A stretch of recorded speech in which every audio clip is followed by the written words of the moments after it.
Good morning, ladies and gentlemen. Welcome to my testimony.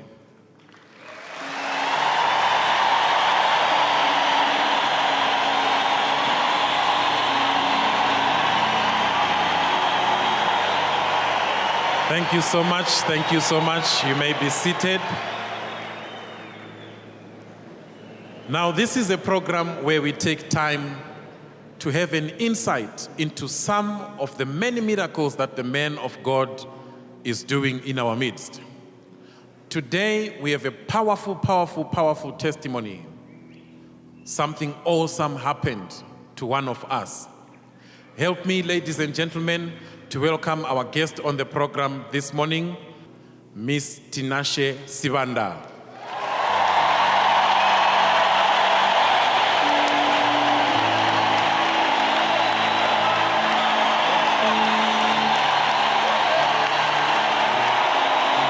Let's welcome her, let's welcome her, let's welcome her.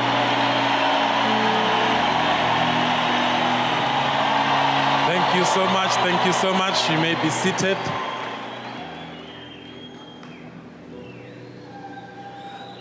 Welcome to my testimony. Thank you very much. Now, I just want you to share with us the story of what happened to you. Just briefly.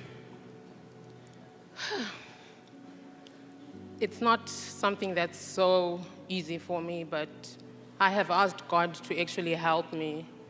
So if you see me dropping a tear or shaking, I'm just overwhelmed with what God has done for me. So in mid-July, while I was on a work assignment. This is last year, right? Last year. I suddenly felt sharp pains on my right side. You said you were on a work assignment. What sort of work do you do? I'm a journalist. You're a scribe. Yes, I'm a journalist by profession. So while I was on the assignment, I felt a sharp pain, like a knife going through me. And it was something unbearable. I just couldn't believe what was happening to me because I had gone to work okay, and suddenly I wasn't feeling fine. I just couldn't even walk anymore. And the people that I was with were shocked. They were actually wondering what exactly was going on with me. But they realized that I wasn't even joking at the end of the day. And I was taken to an emergency room. And then the first thing that they said when they saw me, they're like, it's probably just acids. There's something that's just not right with the acids inside you. And they gave me some medication. And I went back home. And one thing for sure is I was taking the medication for acids, but I was just getting worse and worse. And I got worse in a few days to the extent that I could not even get out of my own bed. And then one of my friends decided to take me to another doctor. And then I got there. The doctor looked at me. I could see their face. You know, sometimes there are times when you go into a certain place and there's really nothing to it, but you can see in someone's face that they're seeing something that's not good on you. And I could see that on the doctor's face. So the doctor says, you need an X-ray, and this has to be an emergency. And for me, I was like, X-ray for what? He says, just relax. We need to do an emergency. Now, just don't say anything and wait till this happens. They did the X-ray, and the X-ray came out, and my right lung, oh my God, it had a big mass in it, a huge mass covering like almost all of it. I remember the doctor coming back to tell me the X-ray results. I mean, I'm not a medical practitioner, so I really didn't know how to explain the things that were on the...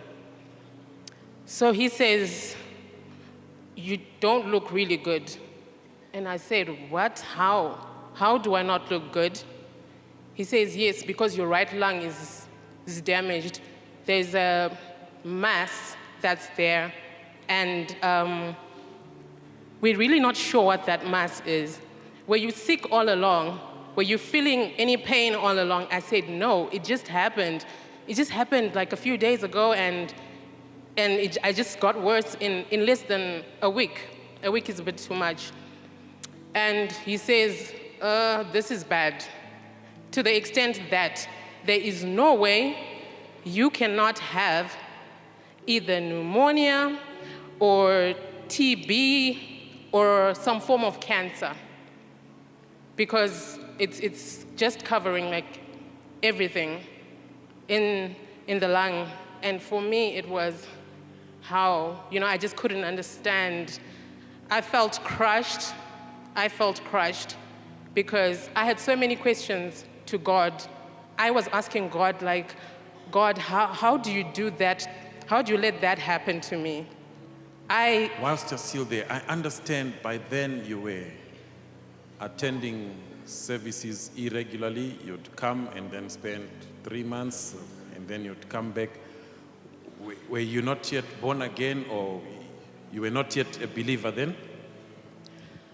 Well, actually, I was born again. I believed in Christ, but with the nature of, I would like to say the nature of my job as a journalist, it's not easy to accept certain things, that are spiritual. So for me, I was a bit skeptical. I was thinking, I see miracles in this church. Yeah, I see them.